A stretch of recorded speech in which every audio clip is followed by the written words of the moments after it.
Good morning. This is Alexis Parker sitting in with Giovanni Gallucci and Chloe Dawn, and this is the Daily Trend Report. Morning, Alexis. You look like somebody who already had opinions before coffee. I spent 5 years shooting rock shows in Chicago basements. I have opinions about how a thing gets cut before I have opinions about breakfast. And I have opinions about the breakfast. Then we're stacked. Today, Instagram builds you an editor whether you asked for one or not. American drinking hits a floor it hasn't seen since 1939, and a chicken chain lets a creator drive to an actual ranch. Let us get to it. So Instagram shipped a thing on Monday called First Draft, and Travis and Kendall both put it at the top of their pile. You hand it a stack of raw clips. It finds the dead air in your talking head, trims it, and hands you back a cut reel in under 10 seconds. Every edit reversible. 5 outlets covered it inside a day and a half. And your face just did a thing. Because cutting rhythm is the craft. I spent years learning where to hold and where to cut. Now, it's a button. I shot bands in Chicago for a long time, and the edit was the whole personality. The same show, cut 2 ways, is 2 different nights. And that's exactly what's fixing to get sanded off. Not because the tool is bad, because it's the same tool in everybody's hand. When the tool is free, everybody presses it, and everybody's reels start to breathe the same way. Run it out 2 quarters. By the holidays, the median reel in your category has the same pause before the payoff, the same beat on the B-roll, because the same model cut yours and your competitors. So the thing that used to separate the good editor from the lazy one just got flattened. Flattened, which means the separation moves somewhere the model can't reach. It moves to access. Who you got on camera, where you were standing, the number nobody else is allowed to publish. That's the whole game now. It's a little brutal watching a skill turn into a setting overnight. It's the oldest story in this business. Every craft that gets automated was somebody's edge the week before. You don't fight the tide on that, you go find higher ground. Kendall framed it clean. The durable advantage moves upstream to the person you can book that nobody else can book. Right, and the dumbest thing you can do with the 10 seconds First Draft just saved you is make more of the same video. Kendall pulled a piece from the same week that says Meta's system rewards variety over volume. Different hooks, different people, different offers. So 20 reels that all sound identical is you handing the auction nothing to choose from. And Instagram made the whole thing reversible on purpose. You can undo every cut it makes. That reversible part is Meta telling on itself. They know exactly what they just took from you, so they left you a way to put it back. Most people never will, and the default wins because the default always wins. Give me the version a small brand can actually run. A 3-person tortilla shop has the thing an agency rents. The actual line at 6 in the morning. The actual hands. First Draft cuts that footage for free now, so the money you were spending on somebody to trim dead air goes to getting your camera somewhere nobody else can stand. That's the whole flip. The expensive part got cheap, and the cheap part, having something real to shoot, is the part money can't buy. And it's the part a giant will always struggle with. They can buy a studio. They can't buy a reason for you to care. That one is yours to lose. Do you use it, though? Or do you refuse it on principle? You use it. It's genuinely good at killing dead air, and dead air is where most people lose the viewer. Then you break it once. You put one held beat back in, right where the machine wanted to cut. A pause a person chose to leave is going to read as human for about the next year and a half, and reading as human is fixing to get expensive. So the tool lowers the floor. It doesn't raise your ceiling. You raise your ceiling. That's the whole sermon. 3 things you can actually do with this today. 1. Turn First Draft on this week. Let it trim the dead air. Then manually put 1 beat back in every video so your feed doesn't dissolve into the same default cut everybody else is running. 2. Take the time it saves you and spend it on access instead of output. Book the one person or the one room your competitor can't get into, because that's the part no model can generate for them. 3. Audit your last 20 reels. Anything that only worked because the pacing was tight is a commodity now. Anything that worked because of who was on camera is worth more this week than it was last week, so go make more of that. Gallup came out with the drinking numbers, and they're the story. 54% of Americans say they drink. That matches last year, and it's the lowest reading Gallup has on record since 1939.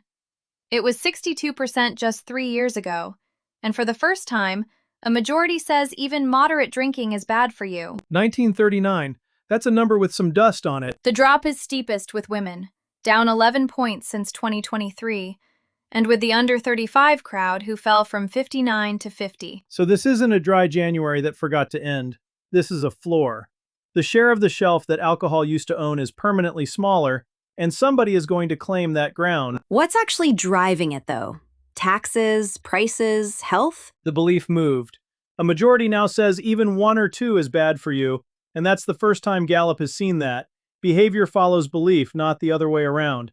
So you aren't out here talking people out of a drink, you're handing people who already decided a better way to spend the evening. And the younger crowd isn't framing it as deprivation. They're almost proud of it. That's the opening. Pride wants an audience. So the content isn't a lecture about what you took out. It's somebody genuinely enjoying their evening, and the drink just happens to be in frame.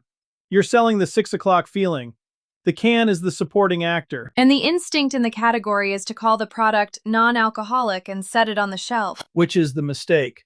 Non-alcoholic describes what your drink is missing. You're leading with a hole. Travis said it plain in his notes. Sell the occasion, not the absence. Nobody pours a drink at 6 in the evening because it lacks something. They pour it because the day is done, and they want a minute that feels like a minute. So how does that show up in the feed, not just on the can? You take a position. You publish a point of view a competitor would actually argue with.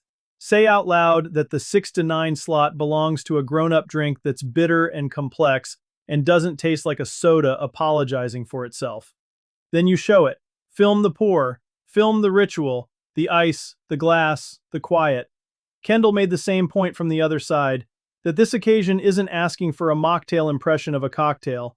It wants its own thing. So the enemy is the word, almost more than the category. The word is doing real damage.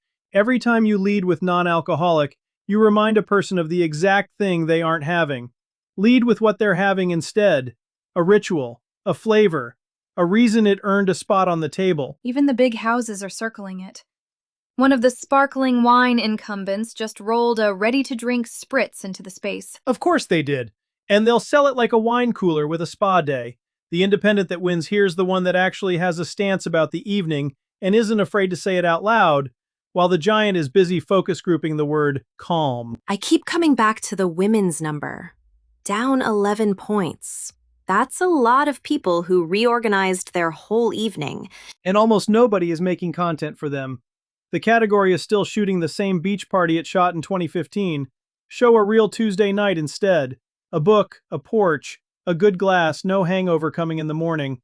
That's a life people actually want, and hardly anybody is filming it. So the drink is the easy part. The point of view is the product. The point of view is the product.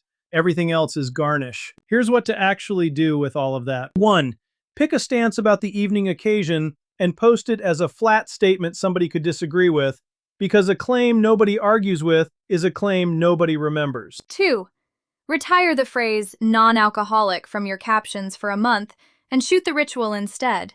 The pour and the glass and the wine down. So the feeling does the selling. 3. When somebody comments that it can't replace the real thing, don't argue. Make a short reply video that agrees it isn't trying to. Restate your stance and pin it, because your best answer is the one everyone else scrolling the comments gets to see.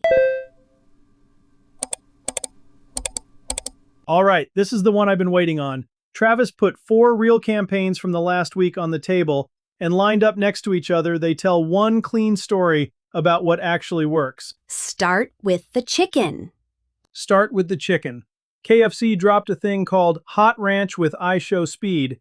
60 seconds, creator-led, directed by Daps. Speed gets told he's shooting a commercial for Hot Ranch, takes it literally, and drives to an actual ranch. It landed, and they already extended the deal into the fall. Why did that one work when so many creator deals feel like a rental? Because it wasn't a rental. Speed has been loud about KFC in his own feed for years. That obsession already existed. KFC didn't import him into a brand idea. They bought a bit that was already living in his life. That's the difference between a talent fee and a real fit.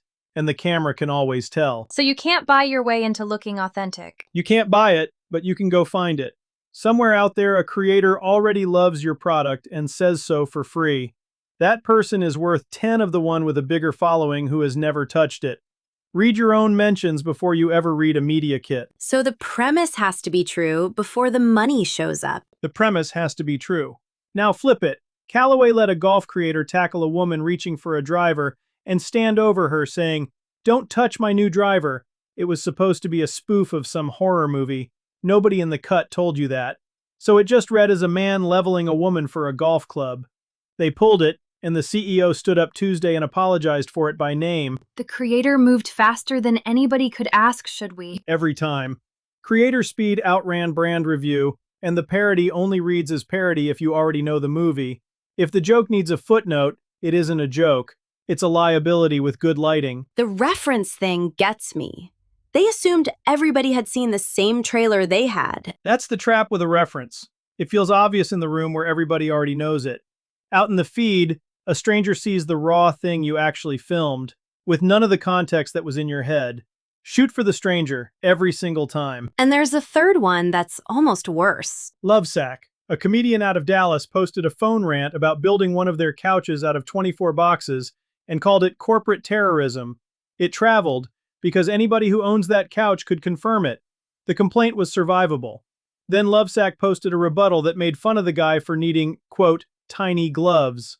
Orders got canceled. The stock dropped about 7% in that window. They punched down at their own customer.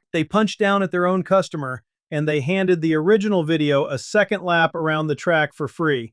You can survive a complaint about your product. You can't survive mocking the person who made it. Put those three side by side and the lesson is the same one every time. Content built on a real person being who they already are beats a premise you glued on in a conference room. It's almost simple when you say it like that. It's simple.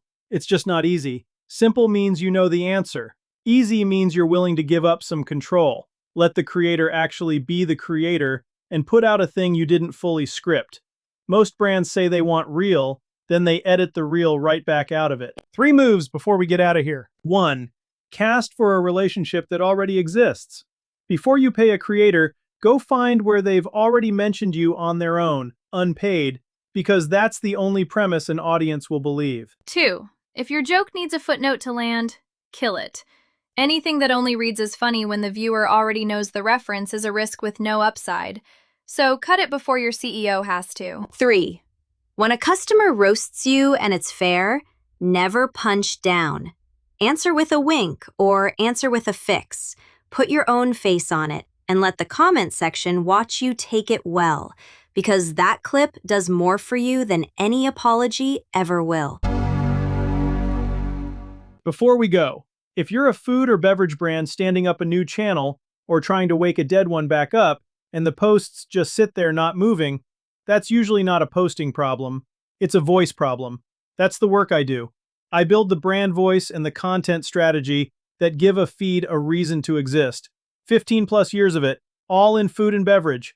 Find me at gallucci.net or DM at gallucci.net on Instagram or LinkedIn. That's the show. Go make something worth the scroll.